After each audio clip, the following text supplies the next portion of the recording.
Hello everyone. Hello everyone. Myself Hem Singh Shekhawat, Assistant Professor. Family law के part मुस्लिम विधि Mohammedan law. Mohammedan law के अंदर हमने अभी तक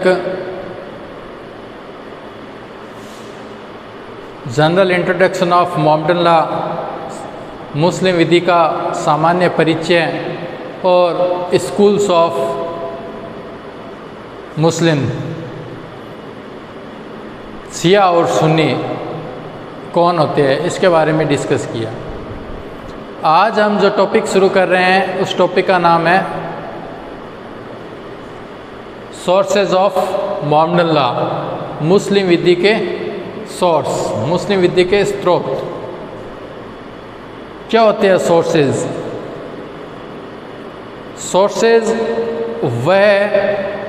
सोर्सेज वो चीज़ होती है जिससे कोई विधि अपनी वैधता प्राप्त करती है, जिससे किसी विधि की विषय वस्तु प्राप्त होती है। जब कभी किसी विधि के संबंध में न्यायालय के सामने कोई समस्या आती है तो न्यायालय उस विधि के सोर्स के अंदर, विधि के स्रोत के अंदर उस समस्या का समाधान करने का प्रयास करता है। तो मुस्लिम विधि के सोर्स, मुस्लिम विधि के सोर्स से तात्पर्य उन सामग्रियों से है जिनसे मुस्लिम विधि की विषय वस्तु प्राप्त होती है, जिनके अधीन रहते हुए मुस्लिम विधि का विकास हुआ, जहाँ से मुस्लिम विधि अपनी वैधता प्राप्त करती है। तो जिस प्रकार से हिंदू विधि के अंदर, हिंदू विधि के जो सोर्सेज है वो श्रुति, स्मृति, भाष्य, निबंध और प्रथाएं है, उसी प्रकार से जो मुस्लिम विधि है, तो मुस्लिम विधि के अंदर मुस्लिम विधि के जो सोर्स है, स्रोत है, उसको हम दो पार्ट में डिवाइड कर सकते हैं। फर्स्ट इज प्राथमिक या प्रधान स्रोत, primary sources, and second is secondary sources या द्वितीयक या गौण स्रोत। जब मुस्लिम विधि के संबंध में न्यायालय के सामने कोई समस्या आती है तो न्यायालय सर्वप्रथम जो मुस्लिम विधि के प्राथमिक सोर्सेज है उसके अंदर उस समस्या को ढूंढने, उस समस्या का हल ढूंढने का प्रयास करेगा। परंतु जब प्राथमिक स्रोत से भी उस समस्या का हल नहीं होता तो न्यायालय फिर सेकेंडरी, द्वितीयक या गौण स्रोत को देखेगा। तो ये प्राथमिक या प्रधान जो सोर्सेज है, प्राइमरी जो सोर्सेज है, उसको भी मुस्लिम विधि के अंदर 4 भागों में बांटा गया है: कुरान, सुन्नत, इज्मा और कयास। जबकि गौण या सेकेंडरी जो सोर्सेज है उसको 4 पार्ट में बांटा गया है: उर्फ या रीति रिवाज, पूर्व निर्णय, विधायन और न्याय साम्य और सद्विवेक। तो सबसे पहले हम देखते हैं कुरान, कि कुरान क्या है। कुरान मुस्लिम विधि का सर्वोच्च और सबसे बड़ा और मुख्य सोर्स माना जाता है। ऐसा माना जाता है कि पैगंबर मोहम्मद साहब को अपने जीवन काल में समय समय पर अल्लाह ईश्वर ने अपने दूत जिब्राइल के माध्यम से कुछ दैवीय संदेश दिए और मोहम्मद साहब ने उन दैवीय संदेशों को अरब के लोगों में, मक्का और मदीना के लोगों में प्रचार किया। तो मोहम्मद साहब ने जो संदेश लोगों तक पहुंचाए, दैवीय संदेश, उन संदेशों को संग्रहित करके जो ग्रंथ तैयार किया गया वो ग्रंथ कहलाता है कुरान, और यही मुस्लिम विधि का सर्वोच्च और सबसे बड़ा सोर्स है। कुरान को मोहम्मद साहब के जीवन काल में संग्रहित नहीं किया गया, बल्कि उनकी मृत्यु के बाद में जो प्रथम खलीफा हुए थे अबू बकर, उन्होंने उसको संग्रहित कराया। तो जो कुरान है कुरान क्या है? कुरान में सामाजिक सुधार संबंधी कुछ बातें बताई गई है, जैसे बहुविवाह नहीं करना, ब्याज ना लेना, नशा नहीं करना, जुआ नहीं खेलना इत्यादि।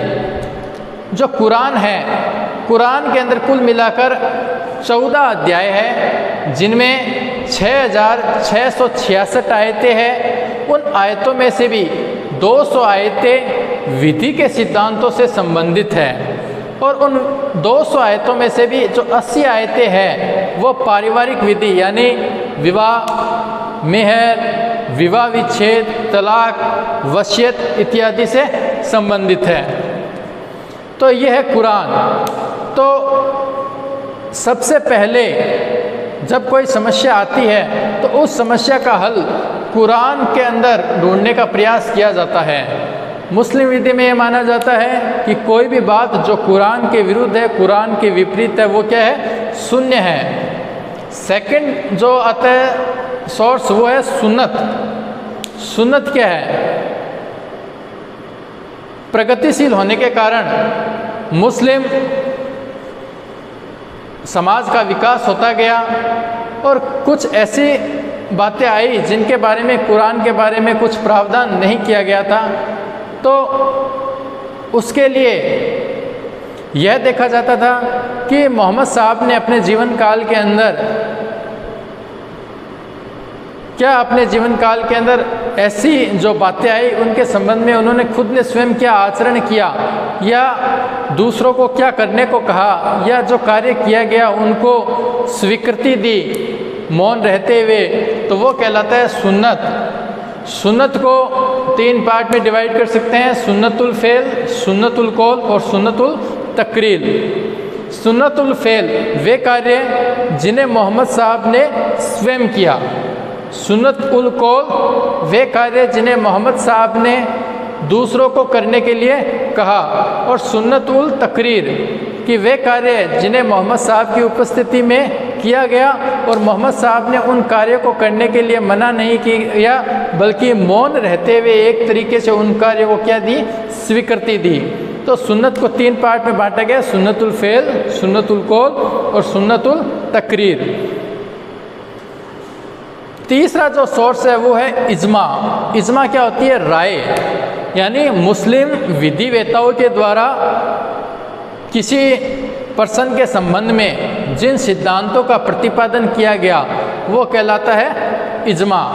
समय का विकास होता गया और कई बार ऐसी बातें आई जिनके बारे में कुरान और सुन्नत खामोश थी। कुरान और सुन्नत में कुरान और सुन्नत में उनके बारे में कोई भी प्रोविज़न, कोई प्रावधान नहीं थे।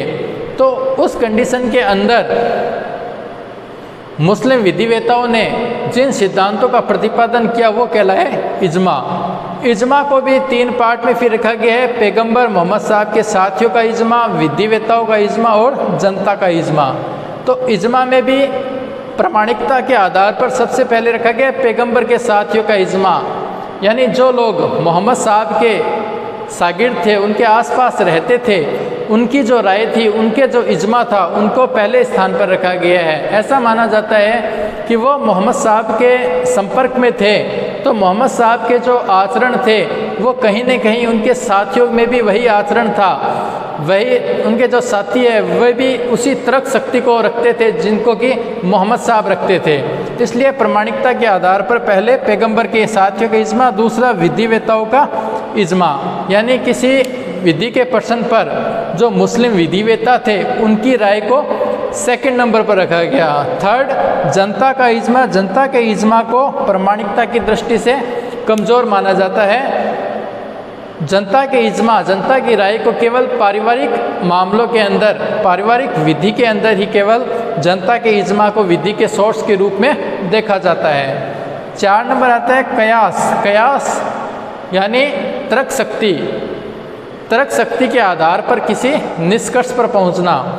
जब न्यायालय के सामने, न्यायाधीशों के सामने कोई ऐसी समस्या आई जिसके बारे में कुरान, सुन्नत और इज्मा में कोई प्रावधान नहीं, तो कुरान, सुन्नत और इज्मा के अधीन रहते हुए न्यायालय के द्वारा कयास अपनी तर्क शक्ति के आधार पर किसी निष्कर्ष पर पहुंचना, वो कहलाया कयास।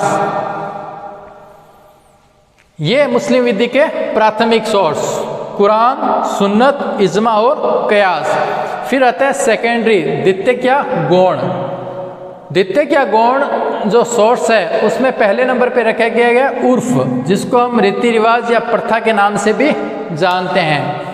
अरब समाज की ऐसे रीति रिवाज जिन्हें मोहम्मद साहब के जीवन काल में निरस्त नहीं किया गया, समाप्त नहीं किया गया, उनको विधि के रूप में कहीं न कहीं मोहम्मद साहब के द्वारा मान्यता दी गई और उसे सेकेंडरी सोर्स के रूप में रखा गया है। किसी प्रथा या रीति रिवाज को मान्य होने के लिए यह आवश्यक है कि वह प्रथा निरंतर चलती आ रही हो, बिना किसी बाधा के। वह सर्वव्यापी होनी चाहिए, सभी लोगों की जानकारी में होनी चाहिए। पूर्व निर्णय यानी न्यायालय के सामने कोई ऐसी समस्या आती है जिस समस्या के संबंध में न्यायालय के द्वारा पूर्व में ही कोई डिसीजन दिया गया है, तो न्यायालय पूर्व निर्णय को दृष्टांत के रूप में, विधि के सोर्स के रूप में मान्यता रखे। विधि के सोर्स के रूप में पूर्व निर्णय को द्वितीयक या गौण सोर्स के रूप में क्या दी गई है, मान्यता दी गई है। थर्ड आता है विधायन, कि जो विधायिका है, संसद या राज्य के विधानमंडल, वो समय समय पर क्या करते रहते हैं, कानून बनाते रहते हैं। तो जो विधायिका है उसने समय समय पर कानून बनाए हैं, उन्हें भी सेकेंडरी सोर्स के रूप में मान्यता दी गई है। जैसे वक्फ अधिनियम, वक्फ मान्य अधिकरण अधिनियम, मुस्लिम विवाह विच्छेद अधिनियम, शरीयत अधिनियम, मुस्लिम महिलाओं का विवाह विच्छेद पर संरक्षण अधिनियम। फिर आता है 4 नंबर न्याय, साम्य और सद्विवेक, कि जहां किसी बात को लेकर कोई विधि नहीं है या जहां विधि है परंतु विधि में अनिश्चितता है, वो कोई उपचार प्रदान नहीं करती, या जहां विधि जो उपचार दे रही है वो उपचार पर्याप्त नहीं है, तो ऐसी कंडीशन में न्यायालय साम्य सद्विवेक के आधार पर न्याय प्रदान करेंगे और वो न्याय, साम्य और सद्विवेक को सेकेंडरी सोर्स के रूप में रखा गया है। तो ये मुस्लिम विधि के सोर्सेज है, जहाँ से मुस्लिम विधि की विषय वस्तु प्राप्त होती है, मुस्लिम विधि वैधता प्राप्त करती है। प्राथमिक और सेकेंडरी सोर्स, प्राथमिक में कुरान को सबसे ऊपर रखा गया है, कुरान के बाद में सुन्नत, सुन्नत के बाद में इज्मा और इज्मा के बाद में कयास। प्राथमिक के बाद में द्वितीयक सोर्स रखे गए हैं, उसमें रीति रिवाज, पूर्व निर्णय या न्यायिक विनिश्चय, विधायन और न्याय, साम्य और सद्विवेक। थैंक्स।